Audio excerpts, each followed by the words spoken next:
dramatically. So, John, why don't you tell the people what the challenges are? Thank you, Indy. So we have 2 challenges for you tonight. One of them is the best question whilst we run this pod from the audience. So if you ask the best question, we will give you a bottle of champagne, and that equally applies for those people online as well who are watching us. And it is Verve Clicquot. And it's Verve, not just like any old champagne. And £30 in the supermarket, but £160 at the Impossible. Well, that's F&B markup for you, right? Is that with the vouchers or? No vouchers. That is from John's back pocket himself. No champagne vouchers are available, I'm afraid. And then the other one is one of the ones that we'd like to hear from you, which we'll probably get into when we get onto the intros, the full intro for the awards and stuff, is we'd like to hear about your unusual skills. So if you've got an unusual skill that you want to shout about, and you can give us a shout at some point during the night. And if you've got the best one, and maybe we'll have a bit of an audience vote on this, we'll also give you a bottle of champagne as well. So, oh my God, wow. Already. Belly dance. Belly dance. Well, and we have stage for you. I used to think I could belly dance, but I just was having some belly. I mean, Ryan's got a belly. Where's Ryan? Ryan's got a belly, so he can probably dance as well. Yeah. Okay, so there will be a moment that we entertain all of the unusual skills that we would love to hear in the room. And we are here for it. So you might just win that bottle of Verve Clicquot. Are we live? God, it's so bright all of a sudden. Are we bright? Yes, okay. So hello and welcome to the Digitals in a Cruel World podcast, but also the awards event that's brought to you by the Digital Disruptors. I'm Indy, so if you haven't had the pleasure of listening to my dulcet tones on the podcast, then I have been with the podcast from the very start. It was something that I put on my credit card in the early days and just decided that I'd rope a couple of accountants in with me and convince them that we'd be a good fit together somehow. Mainly because we had some very good banter in the early days and we really liked technology and we liked accounting, and we hated the way that everyone in the industry created these false narratives around how big and important brands were, and it was so difficult to understand what they were actually trying to achieve and do with accountants in practice. It just seemed like everyone wanted to sell to the customers of the accountant, and we didn't really understand what the value was. So we started out there, and today we're here to talk to you about the role of AI, which feels altogether very different, but it's really just the same thing in some ways, although it's become much more expanded in terms of how it might play a role with the recruitment of individuals into the space, how it plays a role with governance structures of, and that sounds very boring, which Phil Hobden told me earlier is slightly boring, but it is to assure you that, you know, it's very important because we don't know how it's going to wreak havoc with companies in this space. And we don't know if it's just going to be in a few years asbestos that we end up wanting to rip from the walls. So that is very important for us to answer. This is designed to be an interactive podcast with all of you. So we're really happy that you've joined us today. And I'm going to throw it to the people on the stage now so that they can also introduce themselves. For those of you who don't know, I'm going to start with the person on my right because he is generally the most disruptive and the person that I've had to tolerate for the longest. So, John. Thank you, Indy. That's a very pleasant introduction. I mean, I should say when you put those first charges on your card at the beginning, I think Ryan and I were expecting some kind of menage a trois. I think that was what we were looking for maybe in the beginning in those early days. But who knows? I mean, we're here now. It's all good. I mean, it's all good. Different kind of podcast. I agree. But yeah, welcome everyone. Most of you know me. If you don't, you've already found out what I'm like. Yeah, I'm an accountant who's been in this industry for quite some time now, over 20 years, which makes me really fucking old. One of the things that I love to do is I love to sort of see what's out there in the market. I love working with you guys in the room who are from the vendors. I love to challenge you and to press you hard when it comes to the product that you develop and the things that you put in front of us. And you know that I have very strong opinions on various things, whether those are right or wrong is for you to decide. But yeah, I'm looking forward to AI. And I think for me, working in the firm that I work at here in lovely sunny Manchester, which is very exciting, is that we've been doing a whole heap of work over the last at least 18 months on AI and how it's going to affect us as a practice, including training our staff, including getting them familiar with LLMs, and trying to figure out what the future looks like for us in terms of recruitment, development, training, opportunities, risks, all of those things. So lots to talk about. Great. And we're also joined by Zoe, who is going to introduce herself, and also in the law. So again, we coordinated. I feel like that's the tone this evening. So many people I want a stroke. We did tell the other two. We did tell them. I told them, but they just wanted the stroke. No, the law. I just realised I sat next to John.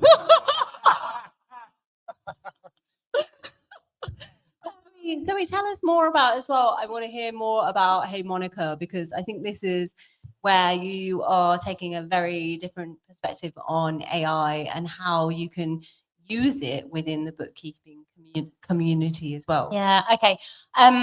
So if anyone doesn't know what I do, I have a podcast called The Bookkeepers Podcast, sponsored by Xero, with Joe Wood, who unfortunately isn't here, which is really sad.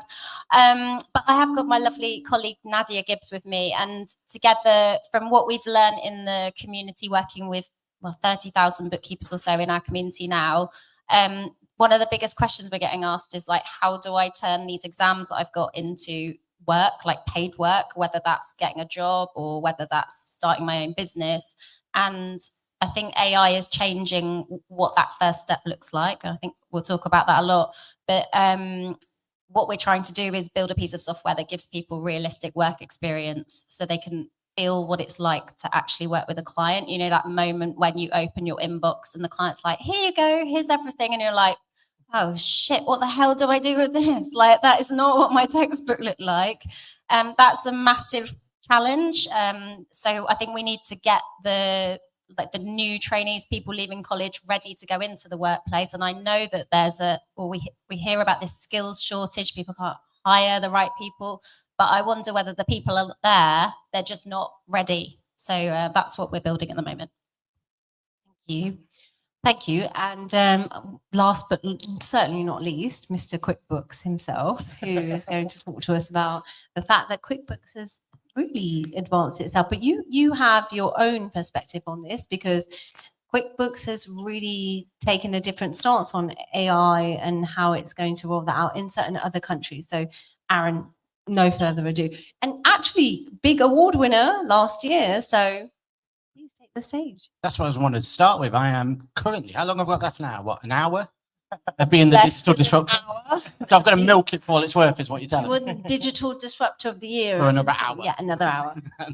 and whoever does win it, good luck to you, because apparently I've got to give back the award, and I've been sleeping in 365 days. No, No, is we that saw right? all of your social posts, and we All right. decided we'll get some new awards because Just because of that. Hygiene reasons, was that what it was? They are white clean, by the way. Now, hello everybody, my name is Aaron Patrick. I am Ask the Accountant as well, so that's my other moniker that I'm here. Hey Monica, can I use that? Is that all right? You're not a trademark. Well, I don't know. Yeah, well, let's see. We'll talk about it in court. Okay, right. are we allowed to use Ask the Accountant when we put the questions out? Or is it, oh, No. we heard. When you pay me. So I want to definitely talk about the QuickBooks side, but also how AI has affected our firm, because generally, I think I'm one of those bad eggs that have decided to go down a different route, and I'll talk about it more later, but definitely want to get into not just how QuickBooks is using AI and how all our vendors are doing it, but how it's already available to us and how we've got to make really tough decisions as practice owners. And I know we've got a lot of vendors here, we've got a lot of practice owners as well, right? Yeah? Yeah. So, yeah, I want to talk about a lot. Well, we definitely need to talk about how, those difficult decisions we've got to make. So, Well, let's get into it. I mean, what's the first difficult decision that you feel that most practices have had to take and that you've observed, that you know of, that they are doing right now? Like, if someone's starting from ground zero, what is the most difficult decision that they start at, the next one along? There's been a common pattern that you've observed. So I think as we grow our practice, there's always been this road mark and this paperwork that you follow, and it's you get some more clients, you employ someone, you get some more clients, you employ someone, and hopefully you've got your percentages all worked out, and is it 50%, is it 33%, whatever the fee's going to be, And I was obviously doing that through my practice, and we were building it up quite nicely and moving along. And then we got to that point where one of our team members decided to quit and go another way. So I was like, well, typically, what do you do at that point? You go and you recruit like for like, don't you? So you go look at the market, use something amazing like Hey Monica to help you vet that person and make sure that they're right for what it needs to be. But normally what you do is you find like for like. But I decided in my practice to go a completely different route. I used AI, I used machine learning, I used every tool I can of automation possible to go and not recruit another accountant or account assistant at this point. And I went for a marketing person for the first time ever for our practice. And our firm went completely in a different direction. Asset Accountant was born.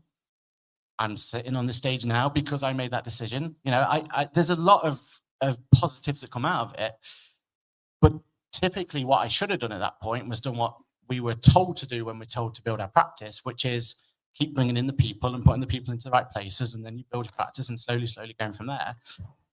So how does that mean that you still have people within your practice that have a senior enough level and then are able to employ AI as junior consultants or junior level tasks that can run the business for those junior level tasks? So have you retained the ability to continue recruiting junior levels of people to train them up into a senior level in your practice?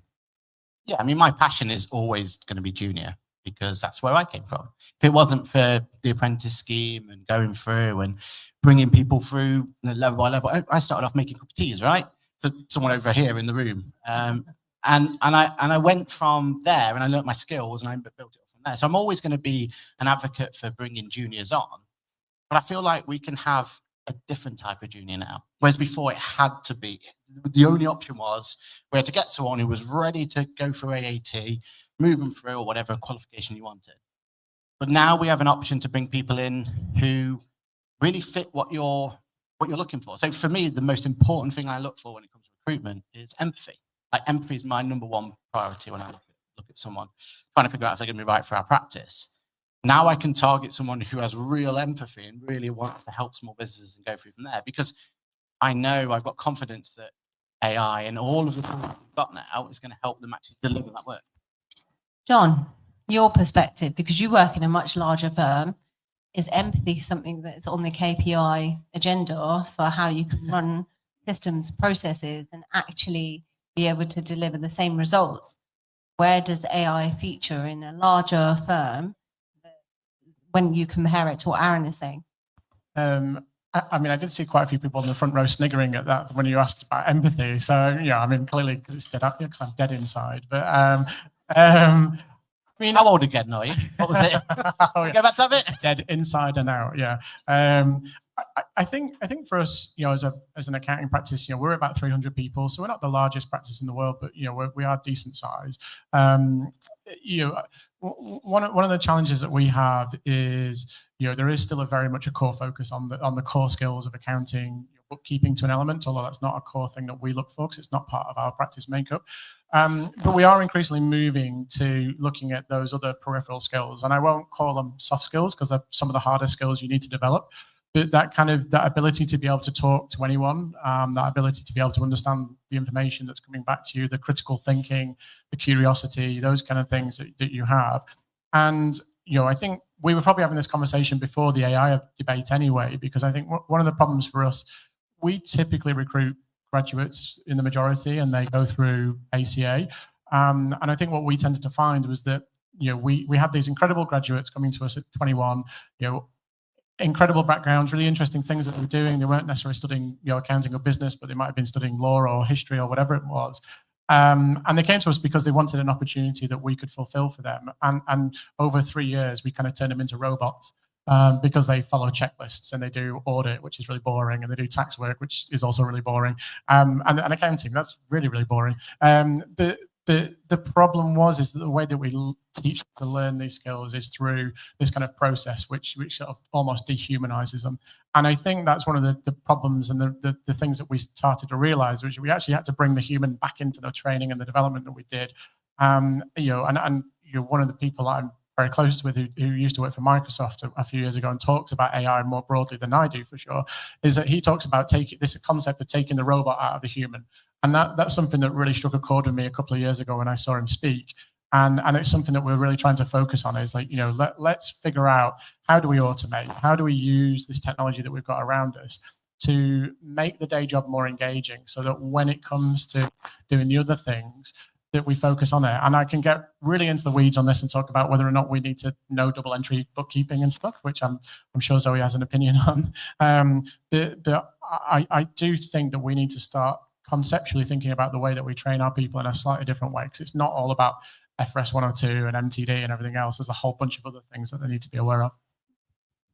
I think that there's like a massive trust issue we're facing right now, like with anything. I got an email from something, I was expecting an email, I still was like, oh, it must be like phishing, And so I think that we need to, of course, understand what the robots are doing. We don't necessarily need to do that anymore.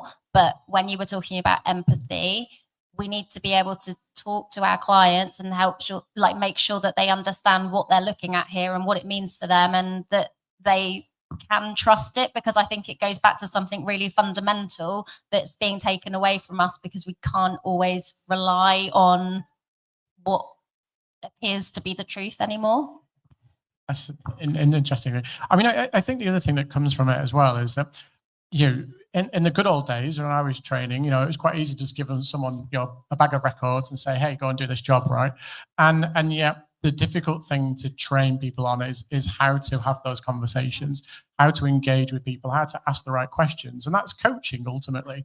And it's one of those things that as certainly in a larger accountancy firms like the one I work for, I think that's where we've struggled over time, is that we've had this legacy of promoting people based on service up to assistant manager, director roles, not because they're good managers, but because they're good accountants or tax people or whatever.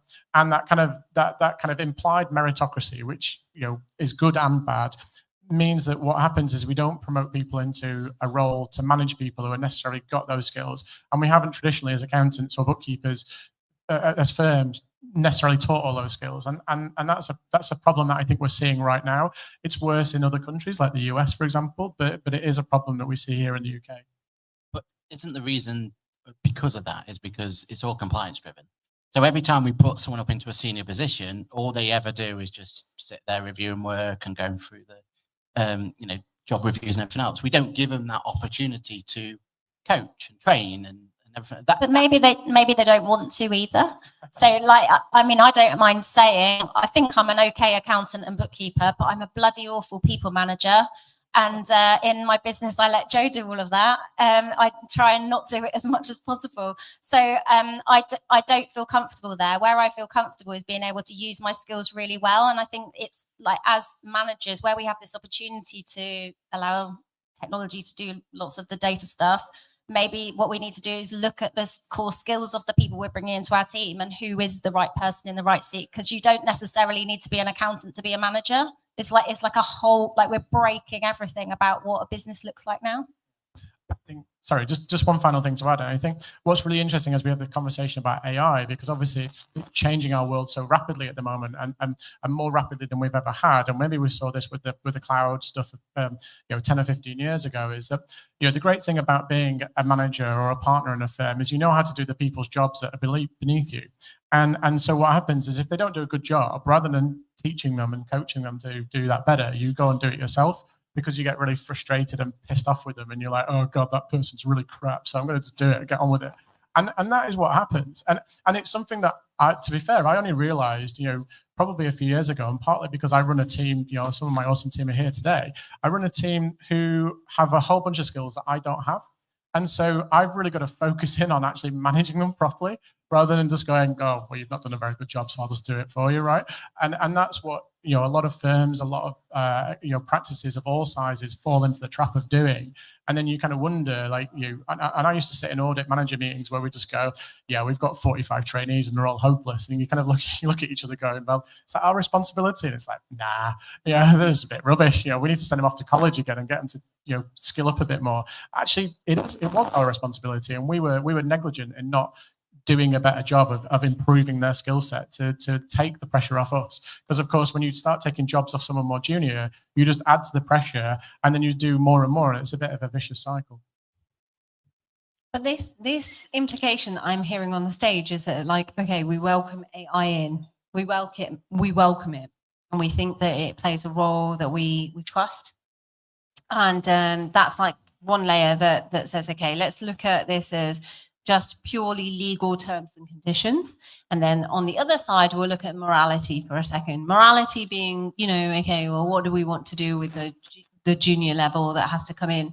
And actually, we want to bring them in and continue that. There was a recent report that had been published by Silverfin, who are in the room today. So we will, I think we will go to some audience participation shortly. But I'm going to name check them for a moment to say, there was something that they said, actually, the senior partners were deferring to AI, and it was actually having an impact, therefore, on the decimation of that junior level. So that we don't see as many, and we've seen that with the Big Four, where they have retrenched their position in recruiting as many juniors in. And I know that, Zoe, you spoken about the adoption of AI within Hey Monica. How do you see that trend playing out further in terms of where you will continue to improve the use of AI within that junior level to upskill and to use it as something that's like an empowerment tool rather than something that just excludes them and then leaves senior managers to just basically, and we've seen it in other sectors, to just do away with a more junior level? It's really difficult, isn't it? Because we've got a generation of people who are passing their exams, going to college, they're looking for a job, but the tea making that you were doing, Aaron, I spent 2 years photocopying. That job won't exist anymore. There's not someone who's going to at some point sit down and go, hey, that stuff you've been photocopying, this was actually why you did that. So I think there's like a gap here where this chunk of work is going to be taken away because it will be automated instead. And we've seen this as like their sort of progression in the career, and now somehow people have got to jump from textbook into another level, so they're useful to us because no one seems to have any time to train people, but we still all need to understand everything that's happening.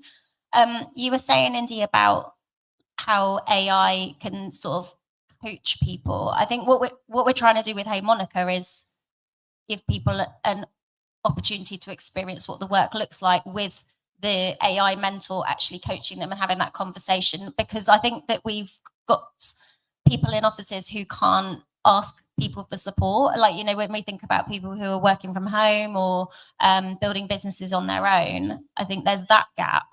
Yeah, but there's a lot of AIs that are coming out, like the same way that a few years ago, there was a number of fintechs that were coming out. There was a number of apps that were coming out before that.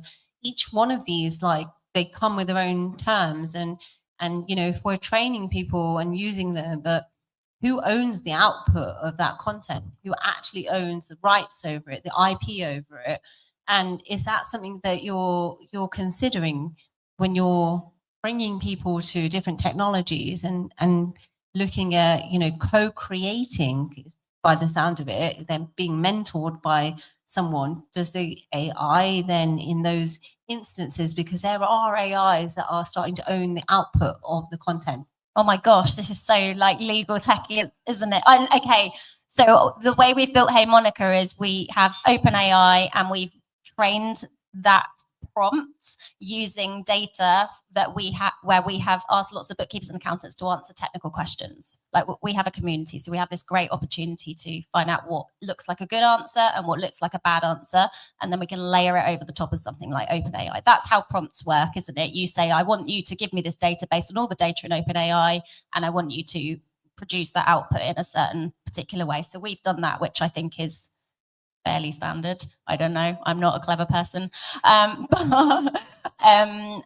The output is, that is a great question. Because in some cases, OpenAI actually is one of the short ones. Does anyone know? I can tell you I know. But there are other technologies that exist where the AI technology company owns the output. So it depends on the small print that we hate. So we don't own the LLM. It isn't our AI. In the LLM scenario, depending on the terms and conditions of the LLM, you can own the output. Okay. But in the case where there is an AI software, depending on the terms and conditions of that company, it is still a company. You don't own the output. Nadia, can you message our software developer? But OpenAI. That was me managing, by the way. OpenAI, you do own the output. They don't own the output. So just as a reference point. Anyway, so you know, before we go on to that, go back to that point where you were saying about, or you were trying to infer that we're not getting enough juniors because of AI. Was kind of what you were saying. Yeah. I don't know if it is AI that we should be blaming on this one. I think at the end of the day, we've got to look at national minimum wage, apprenticeship costs, and everything else. Because I remember when I first started, it was in a really tough place where you had 2 people start at the same time, and only one of you was going to survive. But it was that idea of you were trying to, you don't know, like, yeah, but they could afford to do that because the chest in the cost of it was there to make that work. We couldn't do that now. I mean, bringing one person on is like you're looking at your bottom line, going, I don't think I'm going to be able to afford that, let alone 2 people to try to go down that. So I just feel like we've come to a point where we just can't afford to bring the juniors on that we need to. And there used to be a whole raft of juniors we were able to bring in. And then if you think about now, we've got Harmonica, we've got all the other tools that we've got. We would make so many amazing accountants and bookkeepers going forward, but we just don't get the support to actually bring them in.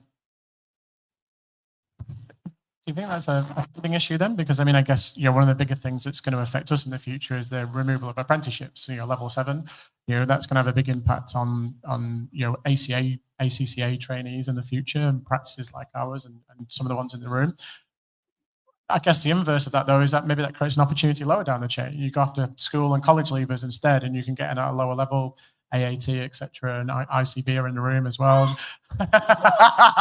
Oh wow! Okay, I wasn't expecting that. But there's, I guess maybe that's one thing that we should be thinking about is like, how do we flip this on its head to create a different kind of opportunity? Do you think we need to just think about like the industry looks different and businesses? I don't know. I'm just like, I feel like the roles are different. The way we've traditionally built businesses, the progression that we took, the role, like moving from accountant to senior accountant, that doesn't exist anymore. So maybe we need to be like open-minded that we could still create the same outputs with a different organization structure. I got told off by our HR people because when I got promoted to senior manager, I put on my LinkedIn older than the other managers. Which is also true. I think that's a really brilliant point. I think that we have to innovate. We have to look at it from fresh eyes. So without wanting to hog the mic for a moment, we're going to throw to some people in the crowd for our live podcast and roaming mic. So first person I'll throw to is our missing third wheel, who is, we miss him, don't we? He's our third wheel. No. He's the one, the only, Ryan Piercy, who also came out of mid-tier practice to then set up on his own. And he was helping to guide other practices to lead the transition from going from something that was mid-tier practice into more digital transformation and being able to build a different type of offering. And he was asked so much in his firm that he decided that that was not a good use of his time to stay in a traditional accounting role. So Ryan, without further ado, can you introduce yourself a little bit so that everyone can hear you on the live feed at home, but also can you answer our questions on this, because you've had half an hour of listening to people witter on, and then I want you to also jump to someone else in the crowd that can answer their perspective on the role that AI is going to play in practice. It's a good start. There you go. Whoa, now the mic works. It's good to remember me. Thank you for referring to me as the third wheel. So yes, I have launched Digital Transformers. I will be talking about that most of the night. Thank you. But I'm not really sure how to comment on all of the breadth of what you've said about AI. First thing I think that we should hear about is from all the software vendors here and what they're doing to, I guess, consider the impact on the accounting profession, because all they keep talking about is how AI is in their product, but not how that's going to impact the firms that their product is in. So maybe we should hear from one of them. And who is anyone willing to go first? Anyone to put their hands up? There's someone pointing down here. Oh, that's a brave person over on the end that I'm going to roam over to. Brief second. No one can see this on the live stream. So before I pass to you, please state your name and where you're from, and then what your question is. Adam Gins, Layers. So I understand what you're all talking about, and AI is a great opportunity for us. But could I ask any of you, what are you using AI today in your practice that actually makes a difference that people do, or is equivalent to what we had with OCR? Because I personally don't think there's anything that is at that level. Tough for the AI overlords. Controversial. I'll start with this one. First of all, great question. And I think there's so many opportunities for it. So I start off with every single meeting I had in 2024 had a AI recording, and that's all been transcribed for me. We got permission on each and every one, which means that every single meeting my team have able to look at that and understand that. And because I'm so forgetful, I get to remember what I was talking about to that client as well. So that's always useful. We've really started looking at AI agents at the moment as well. So we're looking at how we can use AI agents to automate things for us. So for example, every time that we come to the end of a quarter for VAT, for example, the AI agent will go in there respectfully, and I've made sure it can't do anything it shouldn't do, but it goes in and it makes sure that everyone that's been chased should be chased, and it's going through automating those elements for us. And then we're using it as an opportunity to look at capacity as well, because capacity has been our biggest problem that stopped us from growing. And we're able to use it to go and look at how many tickets. We had 90,000 tickets in our firm at this point in time. And a ticket for us is every time a client has an interaction with us, right? We were able to have that AI analyze it for us and find actual savings. So it was actually going in there, looking at times and issues where we were spending too long replying, or we were replying the same thing time and time and time again, or we were not replying quick enough, and it was looking through there and being able to connect through there. So using HubSpot, it was able to connect for that and go through from there. And then the final bit that I'm really excited about what AI can do for us is directly within our products. So you mentioned about Intuit going through from there. So reconciling banks for me is an app. I know someone doesn't like reconciling, but you know, some of us have to reconcile, you know what I mean? But the idea that to reconcile a bank, I just grab a PDF bank statement, I dump it in a little thing, and it does it for me. Like that to me is absolutely changing the game, right? And then the final bit that I've been playing around with lately of what we use it for is trying to enhance features already in a product. So QuickBooks has a feature called Projects, so does all the other FMS solutions out there, but Projects is a difficult area for people to use, right? You have to invest time to get that information in there and start to collect it all up. With this particular AI that Intuit's put out there, it's going to be able to put that project together so that you get the benefit of that from day one. And that's what I'm looking at it to do. It's about those small little wins that when you add them all up, should be a benefit to everyone. I don't have a practice. Fine. But, you know, just following on what Aaron just said, you know, we've got bookkeepers in our community who have used those voice transcriptions to be able to go back to clients who've, you know, had a challenge or, you know, a problem and say, well, or, you know what people are like. They were able to go back to those notes and rely on them like that. It's also a backup for you. So you mentioned Intuit's philosophy, strategy, and we've seen some of that with the agents this year. I am quite curious because we have free agent in the room. So I would be very, very curious to hear, and I'm going to throw once more to our correspondent on the floor, Ryan Pearcey, to then ask free agent the perspective on AI in the software and how it features in the roadmap for where they are going. So Ryan. Love this. Let's just throw it to them and make on, them Stu. talk. So Stu. you can do it, Stu. You're going to be brave because generally, before I introduce it, free agent have been pretty quiet about AI so far. keeping it close to your chest. So this is the time now everyone can find out. They're still Lucy. learning how to spell it. That's what it is. Thanks, Ryan. You No, already- no, I no, don't it's know not. him. to your I question. don't know him. I don't know. Got his term for AI. Do we know? Hi, folks. I'm Stu. I lead all the tax at Free Agent. I think from my perspective, we actually have had AI, and I'll use Aaron's word, game changer in bank rec since about 2018, before AI was cool. We might have plastered AI over back then, but if we'd release it now, we probably would. I think from our perspective, we need to make sure when we're developing our AI that it solves a real problem. I think that goes back to what you've all been saying. And there are some really core problems that we have AI in our product for. Bank rec is one, smart capture, OCR is another. But I think what we've seen in the market, not just in the accounting market, but the wider market, is so much of the generative AI doesn't solve real problems. It just sounds good, and it makes shareholders happy with that. So from our perspective, we're being a little bit more patient, as you say, Ryan, to see what are the winning ways to win in this market. We have some ideas. We think we know where we're going, but I think patience is going to pay off now, because the money that is being thrown into this world is not something that's trivial, and we want to make sure that it does solve those real problems and is beneficial to all our customers. I think if I just add to, Adam's question, was what sort of transformational stuff were we said?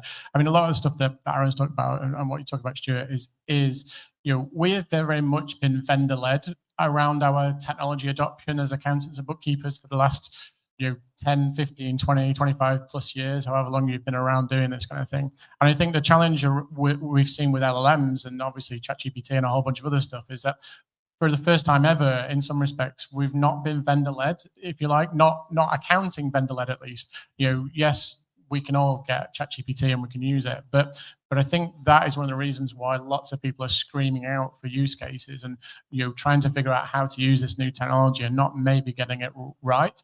I think the other thing that I see a lot of is that I just think that a lot of practices, big and small, just don't have an AI strategy, maybe, or just an LLM strategy, and so what happens is they're passive in terms of just maybe experimenting with an LLM, not really getting anywhere, getting frustrated, and then kind of going, well, it's hopeless. And you kind of see these posts on LinkedIn, about, oh, I asked it to do tax research and it gave me crappy numbers and results and stuff. And I know Jordan gets very frustrated about it, and I get frustrated about it, and lots of other people do.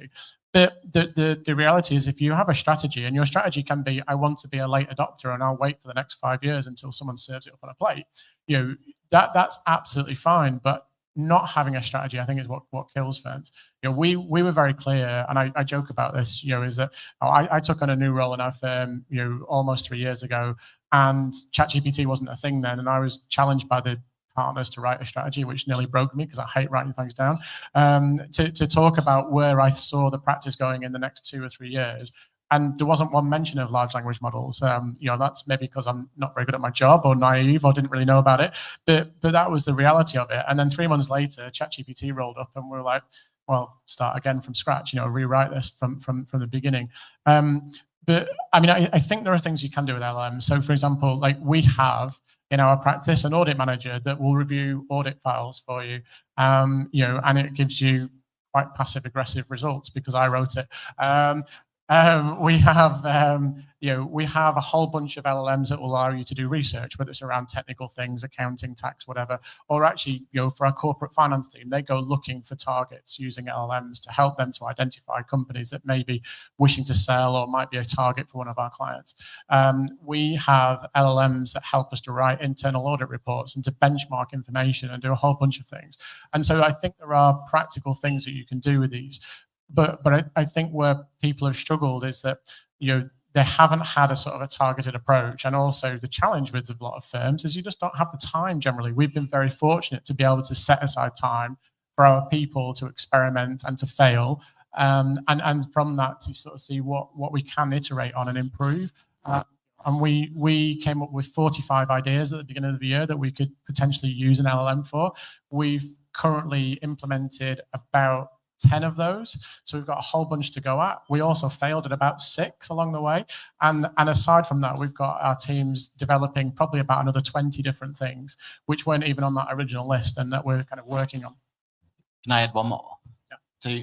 So following on from what Stu said there about free agents' approach to AI and how when they're going to bring it in and everything else. I would challenge everyone in this room to think about what AI can do for you to try and get some of those issues you may already have with your vendors. So we have amazing vendors in our industry. Like, we can't thank you enough for what you've been able to do to get us to where we are, but you've also got a roadmap till 2028 or whatever it's going to be, right? And there's little things that we've got in our workflows that's probably frustrating us. There's little things in our workflow that we think we could do better, or we think we know best, and we think that it should be done this way or that way. And what I've been using AI in our practice to do is try and bridge those gaps. So some of those issues that I might have with software, like that whole automatically sending out VAT reminders, right? Like, I could ask my vendor to build that for me, but again, I'd probably be looking at 2028 until it comes along. Or I can find AI to help me bridge that gap and help me put it through there. That's where I've been finding, for a small practice, the biggest wins we can have, because the team are loving that functionality, loving the fact that they can do that for us, and put it through there. So yeah. Speaking of time saving and some of the recent reports that have come out, Ryan, have you found LMH yet, so that we can talk to Silverfin for a moment about their report and the fact that we've seen a major time saving for those senior practitioners that are using LLMs and software in the same way that John was mentioning. So LMH, I'm keen to hear your perspective on this. I have. She's hiding over here in the back, being very quiet. Thanks, She Ryan. didn't get the face painting done. I did not. So first of all, I know we're talking about our research, and there's a few people in the room. I want to say, yes, it was independent research. No, it was not just for Silverfin customers, because if we had that many customers of large size firms, I would have a much bigger table with many people sitting at it. No offense to the three lovely gentlemen I'm sitting with right now, one of whom's my husband. Okay, back to the topic. The research said some interesting things, and all research should be squinted at seriously, because research and data can say all kinds of things. But what we noticed was that medium to large firm managers and leaders, it was not junior folk we spoke to, it was senior folk, had a really different perspective around AI and feel that it's something that's important for their firm, and that they think they're doing it, but it's not something they seem to feel comfortable letting the younger folk, the more junior folk in the firm, sort of let rip with it. And we speculate that that's because they think that training and coaching young folk with these kinds of tools is going to take a lot more effort than I think they're feeling capable of doing right now. So they're holding the tools up at their senior level. And they're sort of, on the one hand, acknowledging that their junior folk are probably using AI, and probably in an unsanctioned manner, which creates risks and challenges. So by kind of saying, we don't like drugs, don't take, for all the parents in the room, we don't like drugs, that's what we tell our kids. We say to our kids, we don't like drugs, don't do drugs, drugs are illegal. And then on the backstory, we're going, and if you're going to do fucking drugs, do it safely, right? So I'm not comparing large firm managers with parents advising their children on drugs, but actually there are some similarities here. They are going to do it, right? Drugs, sex, they are going to do it. So you have a choice as a manager. If you know they're going to do it, and you know that it's going to be part of the landscape, then it's an unsexy word, but get some governance, get some frameworks, get some scaffolding in, my favorite word of the week, get some scaffolding in to make it okay in the firm and make it safe enough to experiment. But then as a senior manager, lead the way. Go do the stuff, find the use cases, only pick 5 things. Ask John the 6 that failed, don't pick those. Pick some things that work, go copy other people and get started on being a role model around it, because that's how you'll lead in your firm. And I think that's what the research was telling us. And Ryan's saying, shut up, why did I give her this microphone? But I think that's what the research was saying. Senior people want it. They don't want to put it in the hands of young folk, but I think they all know the young folk are using it. And that's the quandary. There you go. Thanks, LMH. We love that. That was great. Do you think Like, I think we're always thinking, how are we going to use AI to do the thing? Or should the young person do it? Or should the senior person do it? You know, we were talking about breaking the business and just rethinking exactly what an organization looks like. Like, we don't have to be the expert here, but we are the expert in the process and the workflow. So this is like something maybe where, I mean, this is all hypothetical. I don't run a practice, but don't you think there's an opportunity here? No. Don't you think there's an opportunity here to like look at what the workflow is? This thing is clunky. Like maybe some like clever AI person here could come in, like this whole new role that is being invented, and there's like an AI specialist person who comes in and fixes that with AI. It doesn't have to be us. This is where this chap over here who's asked the question, I think maybe was thinking this is just like a massive waste of time because like it doesn't actually do anything. But it's because we're all trying to learn how to do Zapier bloody agents all day, and we should probably be doing something else. But I don't know. That's just my thought. Are you saying we should do a hackathon? Maybe we all do a hackathon. Let's just do that now. Now, okay. Don't give away our next event. Sorry. Because that means I get to be a digital disruptor for longer. So No, don't give away hackathon now, everyone. Shall we start? Don't give away our next event. So just before we cut, because we are going to have a little break and then we're going to return with the awards, I will throw to my very esteemed friend and wonderful person that has got a question maybe and also a perspective, and I have teed him up for it, is Mr. Phil Hobden. So tell me, Phil, tell me your thoughts on this for a moment, because you have jumped all around this industry and you know. Wow. So you're starting with that one. Thanks. Say no. You know the inners of the inner. I don't even have to be on stage. And you are Mr. Software in the sense that you've built a community of people that are also advocating for different forms of technology in this space. So tell us, what is your question? What is your thought? What is your reflection? Well, I think Zoe probably nailed this one about bringing someone else in, right? Because I take John's point. You as a big firm can do whatever you want. You've got the money, the power, the people to build stuff, which is great. I do wonder if some firms will end up with a Homer Simpson's car as a end product. If you don't know what that is, Google Homer Simpson's car. It had like 8 wheels and 4 horns. It's like a complete mess. It doesn't work. So I think there's a risk of that. I think if you don't bring in someone that's an expert in it, there's a real danger that, you know, the tail's wagging the dog a little bit. So I think you're right. But I also think for smaller firms, and this came out in the event that we hosted last week in London, this whole concept that it's great for big firms. You've got this ability to go and build your own stuff. That's fantastic. But smaller firms are so reliant on vendors to define that strategy and that product for them. They don't have that same level of flexibility. So it's almost a bit of a 2-tier system that we're going to be left with. The other reflection I've got, we've seen a load of press recently about big firms not taking on juniors and cutting entry-level roles. And I think that's a huge mistake, right? Because these kids, for lack of a better term, right? These youngsters, I can say that now, being old, that are coming through, they know AI and tech, and they've been using that for 10 years, like in one form or another. They know ChatGPT. Look at my 15-year-old daughter, and she uses IT better than me, which anyone that knows me probably knows that isn't hard, but she's brilliant on things like chat. So that we're risking not bringing in people that are going to fundamentally improve the business and keeping in people that are holding back the business.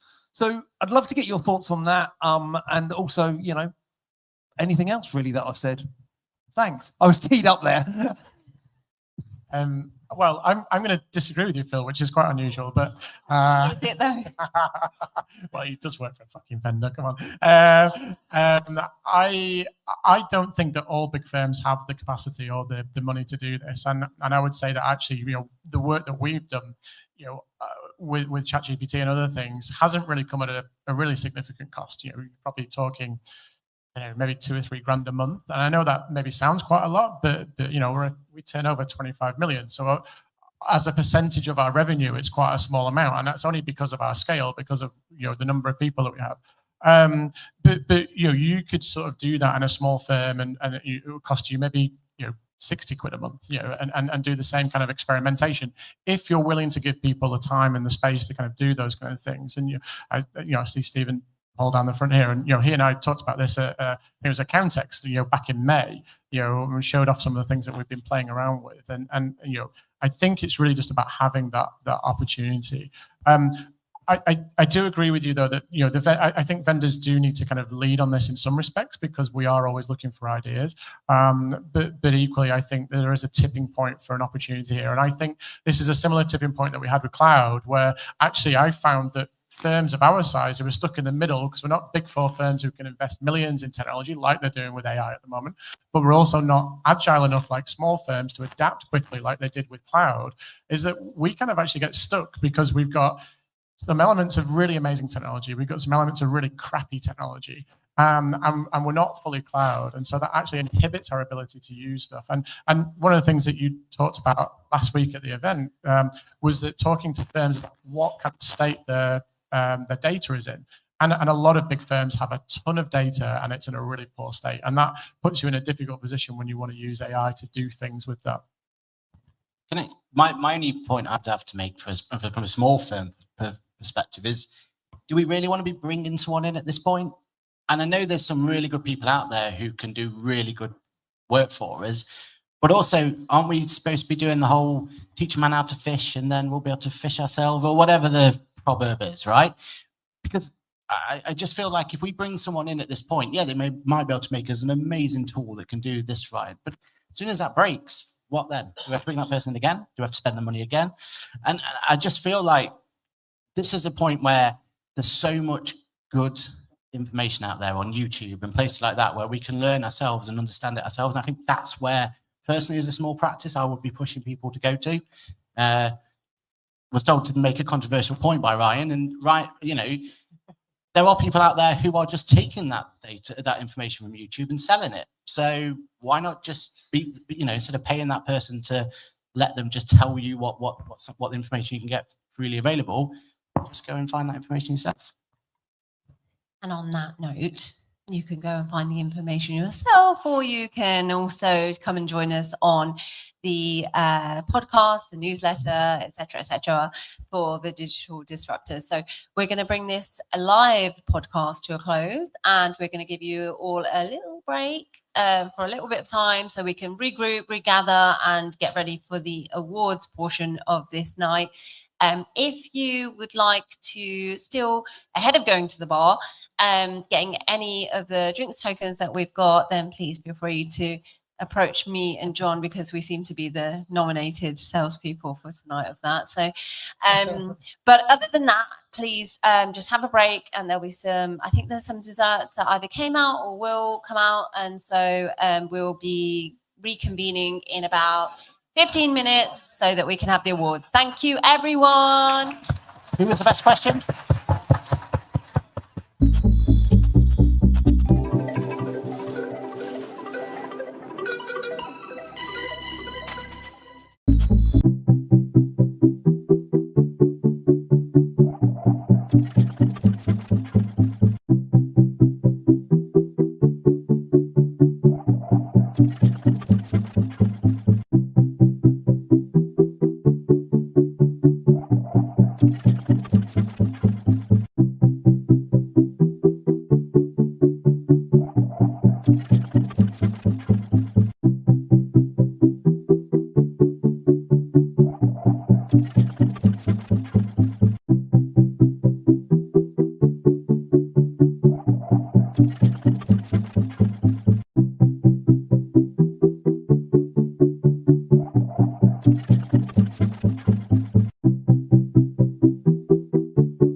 Amazing. I should do this. That's why Indy's here. Everyone listens to Indy. You're getting loud again. I'll make her come up at the front. Get you to tell you all off. All right. So we're going to go live in, I don't know, 20 seconds. Are we live now? Oh, we're live. Sorry. Well, okay. So to everyone that is at home, welcome to the Digital Disruptor Awards. And to everyone here, stop talking. You're so loud. Obviously, we've got a good energy in the room following our amazing podcast hosted by Indy Taylor. But the main event is the Digital Disruptor Awards. And it's a big passion of ours. Obviously, we've been advocating for new technology and the benefits of new technology for a very long time. But we couldn't do any of this without our amazing sponsors, Free Agent, Advanced Track, Employment Hero, iPlicit, and Digital Transformers Group, which I have on my face. Thank you. Thank you. I'm pretty sure that's for the other sponsors, but I'm going to take it. We've created these awards because we started to see these being stripped out of a lot of awards events, recognizing great technology, great people that are pushing boundaries and making a difference, leading the way for others to follow. And that's exactly what these awards are about. But we want to make them as independent as possible. So we've got a way that you can't nominate yourself. People have to nominate you. Anyone can win this award or these awards. But they're put forward, they're nominated, and then an independent judging panel will create a shortlist and then vote in a blindfolded way without knowing who anyone else has voted for their winner. And none of the judges know who has won. And the sponsors don't know who have won. We're going to be doing this with only us few people knowing, just because we have to do the admin on it, who has won. So this is going to be exciting. And what are you doing? Right, come on, Ryan. I'm bored of listening to you talk already. So let's get down here and let's get into the audience and speak to a few people. I'll just interrupt this bromance over here that's going on by the look of it. Look, it's got his on doing this. Very nice. Oh, yeah. Come on. Oh, it's leg day, isn't it? Oh. So I just wanted to get down here and speak to a few of you because, of course, our awards are all about you, the people in our industry. And one of the things that sets us apart from everyone else is it's not about the people up on stage who've been nominated about nominating themselves, because we all know that's a fudge. And if you buy a table, you're going to win, right? But this is about you, other people nominating you and putting you forward, and then the judges independently reviewing this. So, Jordan, hopefully you enjoyed the AI debate, but I'm just wondering what you're looking forward to tonight and who do you think might win? I'm looking forward to seeing who wins because I don't know who's shortlisted. Well, I mean, I'm not being funny, but you work for a marketing agency in this industry, so it's pretty disappointing. But anyway, we'll move on from that. It's only embarrassing for you, don't worry. Sam, you're now Employment Hero, one of our sponsors, so I'd love to hear from you in terms of what you're looking forward to. I'm looking forward to reading the award and whatever India's given me to say. Hopefully it's really inspiring, and if it is, it's come from me.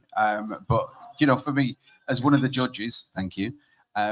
It was really, really difficult, genuinely really difficult. So many good candidates that were in there. So for me, I'm looking forward to who's actually won, because I don't have a clue who's won. Well, there we go. Do you want to take over again? I think I should. That was incredibly insightful, John. Thank you for that. Yeah, I do my best. So we have 6 award categories this year. We have ditched a very controversial one from last year. We still love it, but didn't quite get the same reception that we wanted. So we've gone for Digital Newcomer of the Year, Release of the Year, Marketing of the Year, Firm of the Year, Digital Disruptor, and Digital Deity. They'll all be explained as we go through these awards, but I think we should probably kick off. So I'm going to get off the stage now, hand over to Indy for the first award. Here you go. Right, so we have Digital Newcomer of the Year, which is brought to you by the Digital Disruptors team. The reason it's brought to you by us is because we really have worked hard to work with those people in the industry to learn the new technologies that are coming out. And that's the whole point of the Digital Disruptors team. The point of the podcast was to only really talk to you about those who didn't wait for permission and they spotted the bottlenecks. Next, the rest of us worked around, rolled up their sleeves, and started fixing them properly and publicly and fast. So the three shortlisted nominees are RQ.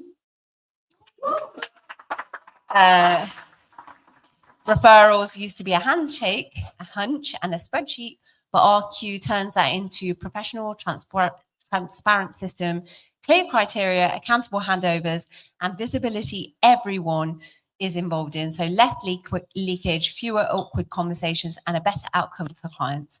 Adfin.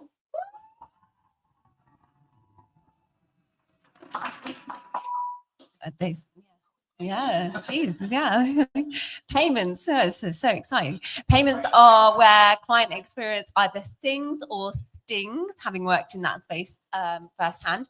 Adpin is stitching the process together so accountants don't have to, bringing key payments capabilities together in one place with integrations that can actually rely on, less chasing, fewer manual workarounds. And the judges' feedback was that it just worked. So it's the payments layer the profession has been missing. And finally, Adsum, who, again, the judges' feedback on this one was ask any practice about HMRC admin, especially agent services, and watch the eyebrows. Adsum goes straight at that pain. So VAT, payment on account, corporation tax, pulled into a single coherent experience that respects the reality of an accountant every day. So really great feedback from them. It's practical, it's focused, and it was relieving pressure across busy teams. So it was a really good round of feedback from our judges. So thank you to them. They're newcomers, but the tone for what good looks like next year through clear value, thoughtful design, and rapid iteration. So, John, do you want to reveal? Yes. I'm sorry for you that you have to have John revealing this. Oh, there's a drum roll. I like this. This is very. No puns, John. No puns. No innuendos, and no nothing other than the name. Okay, so they did try to upsell me after we sent them an invoice. So the winners are Adfin. Congratulations.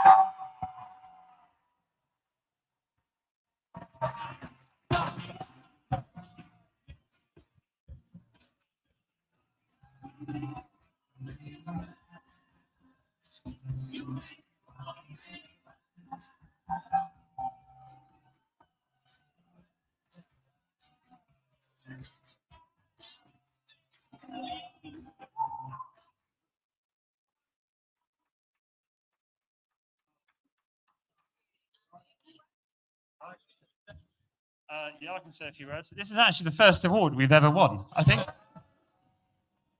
Our first award, so we shall treasure this, especially. It's quite nice as well. This is a good bit of plastic. Yeah, thank you very much. First of all, to the team who are amazing, and to some of our earliest customers who are here getting more and more pissed and more loud. So I apologise for that. But no, yeah, really great. Thank you so much to this industry for welcoming us.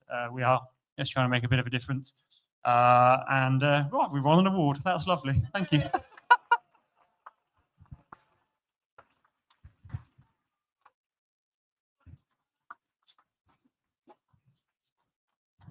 Okay, thanks, Tom. So that's Tom Pope, who is of Adfin.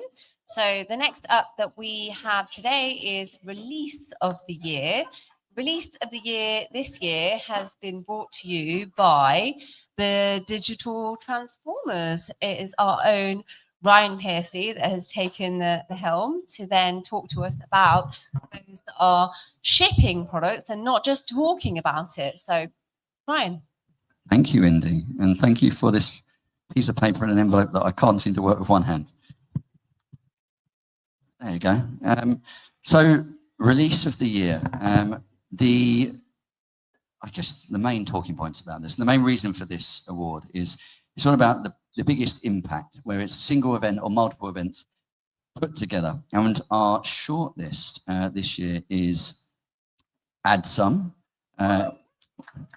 with a clear, coherent HMR suite, VAT, POA, corporation tax, all in one place. The judges love the quality and the focus on agent realities. we've got, I'm guessing what's coming up next, Dext. Hey, oh, well.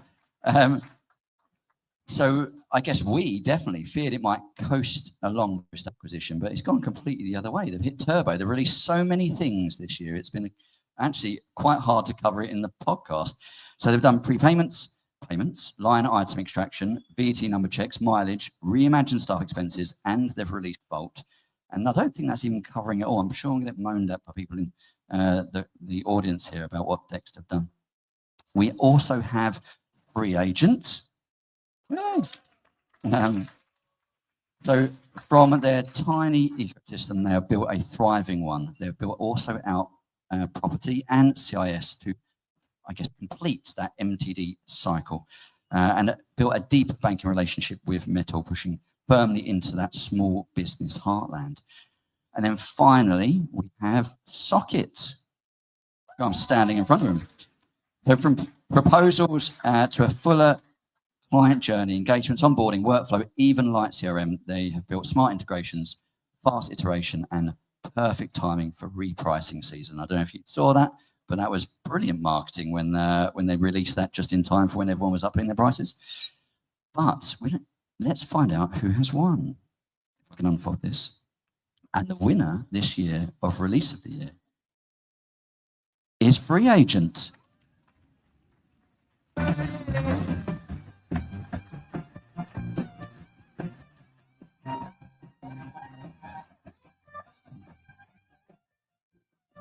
Just one of you. Congratulations. Do you have a few words? Yeah, absolutely. I think it's fair to say everything we do at Free Agent is driven by our customers, and we've had a strategy for the first 15 years or so been focused on the small business, and the last couple of years we've done so much more for the practice. I think this is really good recognition of that. So thanks everyone for that. Cheers. Back to you. Yeah, perfect. Well, Sam, you're up next for the as the sponsor of the next award, which is the Digital Marketing of the Year. So I'll make it easy for you because I'll take this out of the envelope and you can hold the mic. I was actually going to ask you to do that anyway. I have a very lovely assistant. Do you want to read it for me as well? That'd be lovely. You can sound it out. Yeah, okay. So I'm going to lean up against here. I've got my readers on.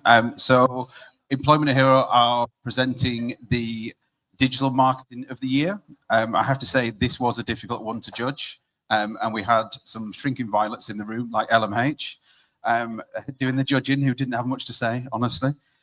So for the Digital Marketing of the Year, this is for great marketing that doesn't shout, it resonates, it teaches, entertains, and nudges a whole profession forward.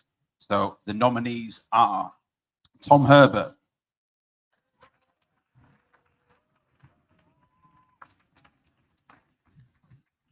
Tom is the steady hand behind smarter, more engaging industry conversation. Clear, balanced, and surprisingly binge-able for accounting news. We said what we said. And the next nominee is Accounting She.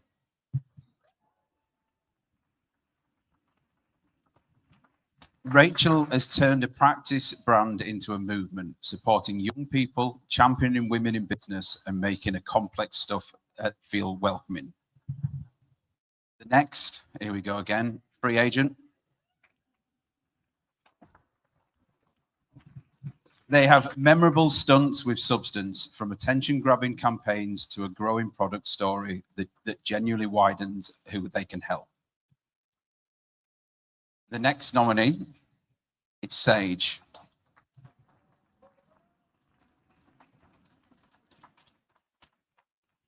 Their clarity around MTD, and a relatable AI story, and a consistent spotlight on accountants as heroes of small business.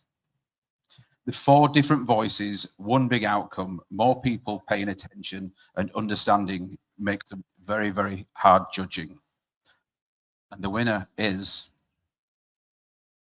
it's not even typed, this, is it? It's just wrote Free. Anyway, Free Agent.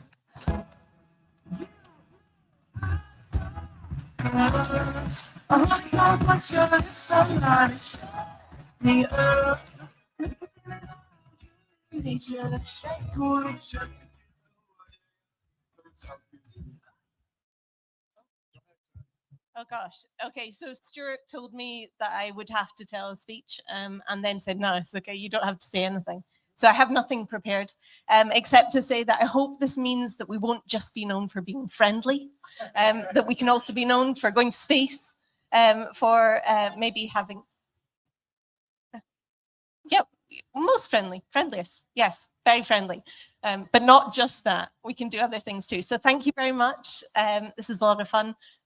We will try to carry on your baton, Jordan. So yeah, thank you. Thank you.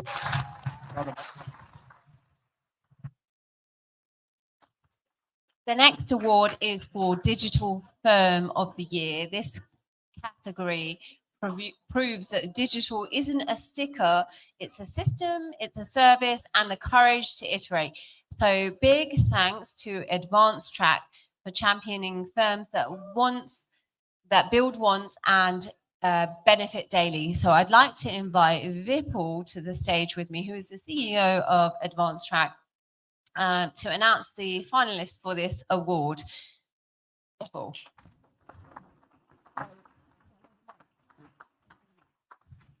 Thank you very much.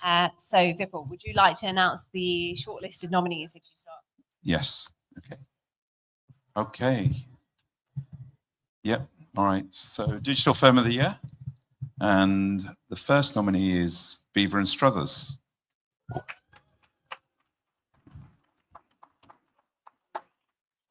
Audit, but actually modern. Automation with purpose.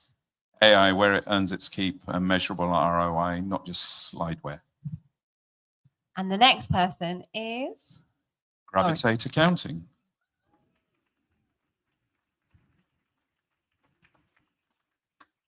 Content that educates, ops that hum. They make compliance feel effortless for clients and make the rest of us say, we should totally steal that ethically. Mazuma.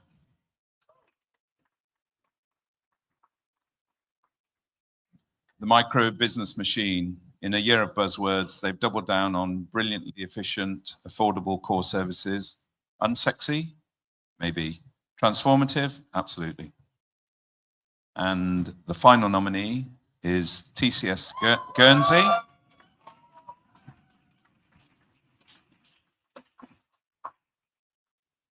Islanders with mainland momentum, smart systems, tidy processes, and communication with personality. Constraints turned into superpowers. And then these firms don't gatekeep, they open source the playbook. Give them a cheer worthy of their change logs. Okay. So the winner is Gravitate.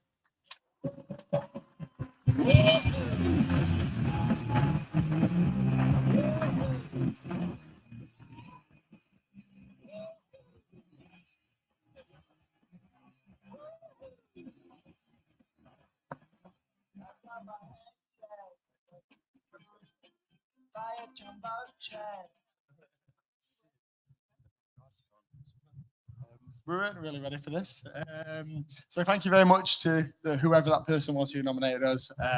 I think, yeah, we set up 6 years ago just to work really hard, keep grafting and love every minute of it, really. I think our industry we couldn't have joined at a better time. I think the time we joined was the digital revolution the cloud revolution was like at its peak. And we were in a space where people like Will and other people were writing books telling you how to do it. So we went from a firm who was trying to transition into the cloud to setting up our own firm, which could be born into the cloud. And the only reason why that was because lots of people in this room told us how to do it, and we just followed that path. And like I say, worked really hard, and have got to where we are. So thank you, everyone else.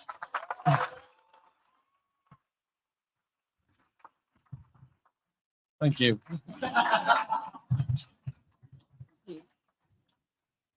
And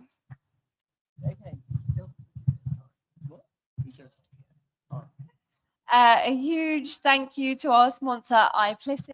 invite Danny Pickering to the stage for backing the bravery it takes to change how we work. So you're talk about the digital disruptor. Gonna make use of this as well. Good evening. This one celebrates the folks who don't just disrupt, they ship it and they share it, and occasionally break the internet in accountants' WhatsApp groups. Our shortlist for this evening: Billy McLaughlin,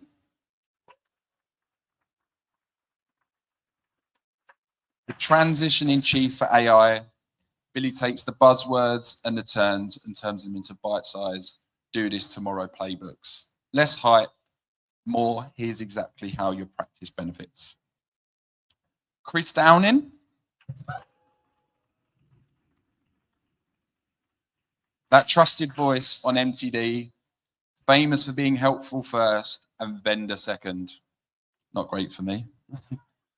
Clear timelines, real world checklists, and a calm head while everyone else is tweeting hot takes. God, this is getting tough. R and R in the alphabet. Robin Milstead. The community catalyst. When MTD got messy, Robin made it manageable, turning scattered guidance into clear, practical steps that real firms could follow. That's grassroots leadership at its best. And finally, Russell Frame.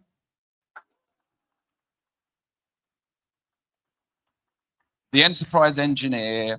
Russell takes modern tooling into big firm reality, then brings the learnings back to the community, warts, wins, and here's what we do differently. And the winner is, drum roll, Billy McLaughlin. So Billy isn't here tonight because for those of you who don't know, she's literally just had a baby. So congratulations to Billy if you're watching. We really appreciate everything you do. But Mark, who's in my team, literally lives next door to her pretty much. So he's going to come and take the prize for her and deliver it. He's not that good looking, but sorry.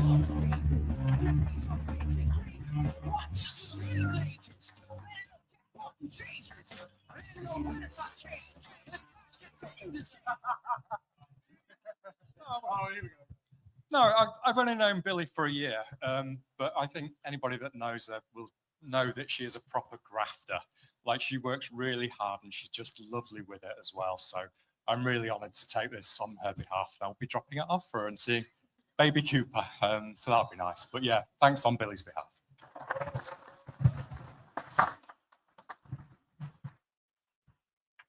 And tonight we are thankful to our wonderful sponsors, Free Agent, for celebrating those who make digital feel doable. So we would like to invite Free Agent to the stage to introduce the nominees for the Digital Disruptor Deity Award. Amazing, thank you. So tonight we bow to the long-term game changers, the people that have moved the needle and the mood. It's with great pleasure that Free Agent gets to celebrate with those making digital feel doable. So to start off with, we have Lucy Cohen.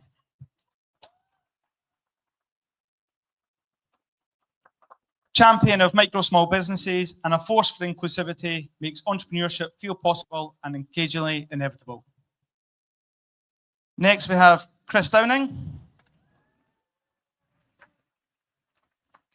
Practitioner brain, product heart, educator voice. He helped thousands get from what even is the timeline to we've got this, here's the plan. And he's got a massive mileage claim message. Next, we have Will Farnell. Cloud before cloud was cool. The templates, the mindset, the mantra of client first digital. So much of today's common sense started with Will's uncommon persistence. And then finally, we have John Toon.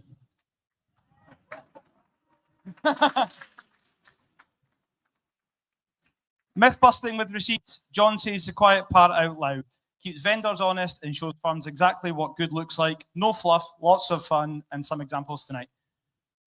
Legends, thank you for changing the weather, not just checking it. Give them the kind of noise that trends on LinkedIn in a professional way.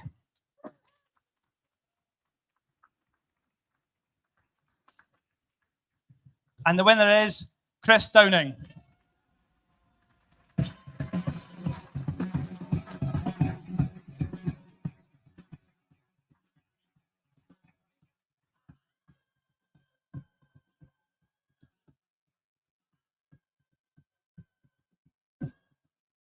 Well, I don't know what to say, especially after last year. I believe I have one of the best jobs in the world. I really enjoy what I do. And as an accountant who escaped practice and always a recovering accountant, I get to geek out on legislation, but also enjoy working with you lot.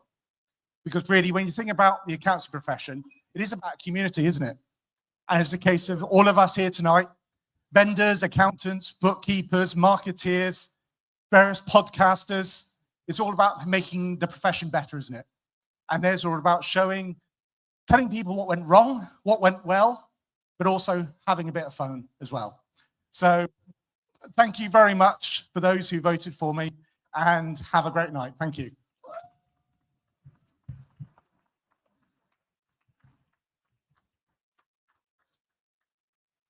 And that's it. That's all our winners. A massive clap again for our winners. Well done, everyone. But as I said at the start, you cannot put yourself forward. It can be anyone here or at home that wins. Anyone that made the shortlist is a massive winner as well. And we've had a few that have made the shortlist 2 years in a row. We've had Accountant She, we've had Will Farnell, and we've had, well, who was the third? Who's the third one? Lucy Cohen with Mazuma. Yes, sorry. So we've had those, and they've made 2 years in a row. It shows how much of an impact they've had. But once again, thank you to everyone that's here. Thank you to our sponsors that have made this happen. And thank you to anyone that's at home that's watching. This brings another Digital Disruptor Wars to a close. Thanks again.